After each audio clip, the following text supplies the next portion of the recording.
আসসালামু আলাইকুম। সবাই কেমন আছেন? আমরা আলহামদুলিল্লাহ ভালো আছি। আজকে আরও একটা নতুন রান্নার ভিডিও নিয়ে চলে আসছি। এখন রান্না বসাই দিচ্ছি, এখানে মাছ ভাজি করতেছি। এই যে পুঁই শাক, আলু এগুলো দিয়ে মাছ দিয়ে রান্না করব। এখানে বেশি না, অল্প, এই জন্য একটা বেগুন মাখিয়ে রাখছি। বেগুন ভাজি করব রান্নার শেষে, খাওয়ার আগে দিয়ে। এ পাশে ভাত রান্না হইতেছে, একটু ভাত দেখি মশলাগুলোর কি অবস্থা। মশলাগুলো কষানো হয়ে গেছে। আমি কাঁচা টমেটো দেখি একটু আগে দিয়ে দিচ্ছি, তাহলে টমেটোগুলো শাকের সাথে গলে যাবে, ভালো লাগবে। মশলা কষানো তো হয়ে গেছে, এখন শাক আর আলু দিয়ে দিই। শাক আর মনে হয় গাছে নাই, দেখতেও ভালো লাগে, গাছের একদম টাটকা টাটকা দেশের মতো। আজকেও আবার এই যে একটু পাকা টমেটো দিছি। কালকে সালাদ করছিলাম, সালাদ করার পরে এই অর্ধেক ছিল, এখন এই অর্ধেকটা নষ্ট হয়ে যাবে, এই জন্য এই অর্ধেক এটার সাথে দিয়ে দিচ্ছি।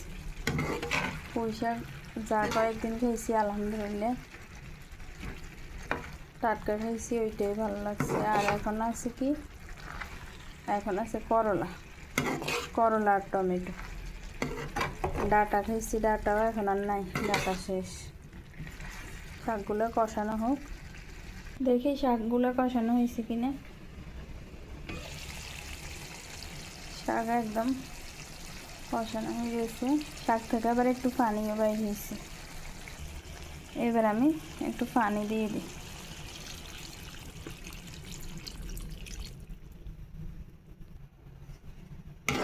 বলছিলাম না, শাক অল্প একটু, একদম কচি শাক তো, সিদ্ধ হয়ে অল্প একটু হয়ে গেছে।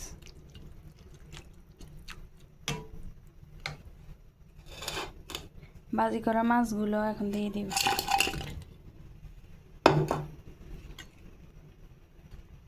আপনারা কে কে পছন্দ করেন পুঁই শাক? আমার থেকে কিন্তু পুঁই শাক ভালো লাগে, রান্না করলেও ভালো লাগে। আবার একটু যদি নারকেল দিয়ে যদি ভাজি করে, ওইটাও ভালো লাগে। ঝোলের পানি দেওয়া শেষ, এখন ঢাকনা দিয়ে ঢেকে দিব। কিছুক্ষণ পরে আবার নামিয়ে নিব। আজকের রান্না শেষ, ভাতও হয়ে গেছে, এখানে শাকও রান্না শেষ, ধোয়া উঠতেছে এখনো। আর খাওয়ার আগে বেগুন ভাজি করে নিব। আমাদের গোসল নামাজ শেষ, এখন আমরা ভাত খাবো।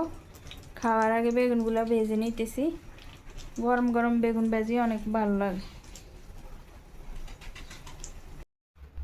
বেগুন ভাজি করা হয়ে গেছে, এখন আমরা ভাত খাবো। গরম গরম বেগুন ভাজি, পুঁই শাক দিয়ে, আলু দিয়ে, মাছ দিয়ে। দুপুরের খাওয়া দাওয়া তো শেষ, সন্ধ্যার সময় তো এখন একটু হালকা পাতলা কিছু খাইতে হয়। এখন কি বানাবো চিন্তা করতে করতে মনে হয়েছে যে এখন এই যে আমাদের নোয়াখালীর পান্তুয়া পিঠা বলে, যে আপনাদের কার ডিস্ট্রিক্টে কোন নামে এটাকে সবাই চিনে বলবেন কমেন্টে।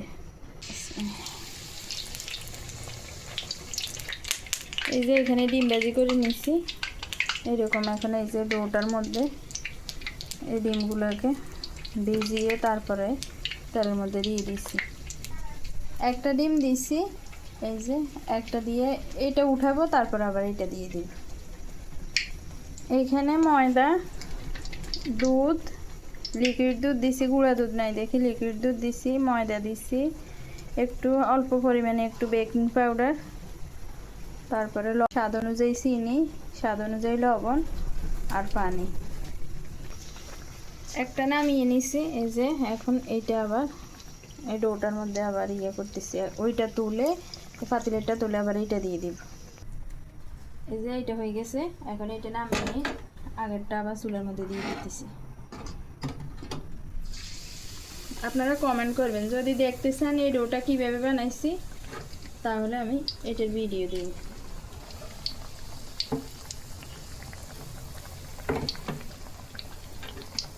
এই যে এখন আরেকটা দিয়ে দিছি, আবার এইটা হোক, তারপরে এইটা দিব।